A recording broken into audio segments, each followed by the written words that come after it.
블라디미르 푸틴 러시아 대통령이 러시아 평화 유지를 명분으로 군 병력을 우크라이나 동부 돈바스 지역에 진입할 걸 명령하면서 전원 긴장감이 고조되고 있습니다. 이에 금융시장도 출렁이는 모습을 보였는데요. 오늘 금융부 윤다혜 기자와 자세한 이야기 나눠보겠습니다. 네, 윤 기자, 러시아군이 우크라이나 칠러 반군 지역에 진입을 시작했죠. 이에 전후 긴장감에 높아졌던 안전자산의 수요가 폭발하고 있다고요? 네, 맞습니다. 전쟁 위기가 고조되면서 금과 달러, 정기예금 등 안전자산으로 돈이 몰리고 있습니다. 전통적인 안전자산인 금 가격은 치솟고 있는데요. 시카고 상품거래소 거래되는 금 선물은 오늘 기준 온스당 1,910달러로 전 거래일보다 0.45% 상승했습니다. 2,000달러를 눈앞에 두고 있는 것으로 종가 기준으로 8개월 만에 최고치입니다. 온스당 1,900원을 넘어선 것도 8개월 만입니다.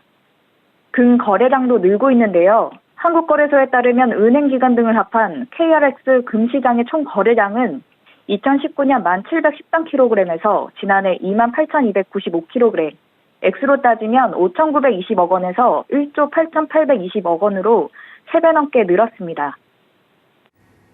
네, 정기예금 수요도 몰리고 있다고 하는데 내일 모레 한국은행 금융통화위원회가 열리죠. 기준금리 인상 여부도 안전자산 수요에 영향을 미칠까요? 네, 결론부터 말씀드리면 영향이 큽니다. 금통위는 지난달에도 기준금리를 올렸는데요. 2번 연속 인상은 14년 전에 있었습니다. 따라서 내일 모레 열리는 금통위에선 기준금리를 동결할 것이라는 전망이 많습니다. 하지만 미국 연준이 예상보다 빠른 속도로 금리 인상과 양적 긴축에 나설 것을 시사하면서 상황은 달라지고 있습니다. 실제로 전쟁 위기에 미 연준의 기준금리 인상 등 긴축 속도가 빨라질 것으로 예상되면서 시중 자금이 은행 상품으로 몰려들고 있습니다. 금융권에 따르면 지난달 말 기준 KB 국민 등 5대 은행의 정기예금은 666조로 전월 대비 11조 이상 급증했습니다. 한국은행에 따르면 지난해 12월 시중 통화량은 광의 통화 기준 3,600조로 전월 대비 23조 8천억 원 증가했습니다. 늘어난 통화량 중 대부분은 정기 예적금으로 흘러가 20조 5천억 원 늘었습니다. 기준금리 인상 예상에 따른 예적금 금리 상승 영향으로 돈이 안전자산으로 이동한 것입니다. 이 같은 현상은 당분간 지속될 것으로 예상되고 있습니다. 네, 그간 고수익을 기대하고 많은 자금이 암호화폐 등 위험자산으로 많이 쏠렸죠. 지금은 상황이 좀 안 좋아졌을 것 같은데 현재 상황은 어떻습니까?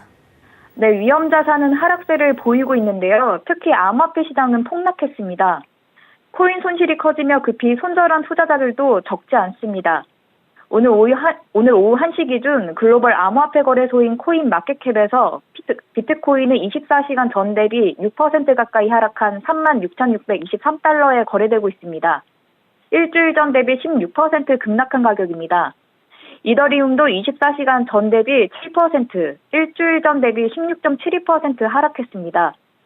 국내 거래소인 업비트에서도 오늘 오전 9시 나오는 전날 종가가 비트코인의 4,545만 원으로 전일 대비 3.57% 하락했고 이더리움도 2% 이상 하락한 314만 9천 원에 마감했습니다.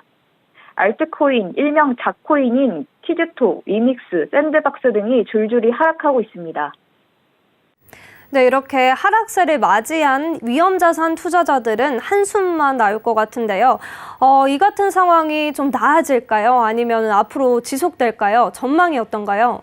네, 삼성증권에서는 우크라이나 사태로 인한 금융시장 영향은 초기 반응 이후 제한적일 것으로 내다봤습니다. 전문가 얘기 들어보겠습니다. 이번 우크라이나 사태는 전면전보다는 단기적인 국지전 성격으로 전개될 가능성을 높게 보고 있습니다. 다만 이제 단기적으로 관심사는 이런 충돌로 인한 인플레이션 우려가 가장 큰 불확실성으로 봅니다. 이번 그 사태에 있어서 우선 정책 대응이 중요할 텐데 글로벌 경제 상황이 양호하고 인플레이션 압력이 높기 때문에 아마 중앙은행이 적극적으로 대응할 가능성은 낮아 보이고요. 따라서 향후의 V자형 반등보다는 향후 불확실성이 완화되는 국면까지 높은 변동성 상황을 예상하고 있습니다. 네, 지금까지 금융부 윤다혜 기자와 이야기 정리해봤습니다. 윤 기자 고맙습니다. 네, 감사합니다.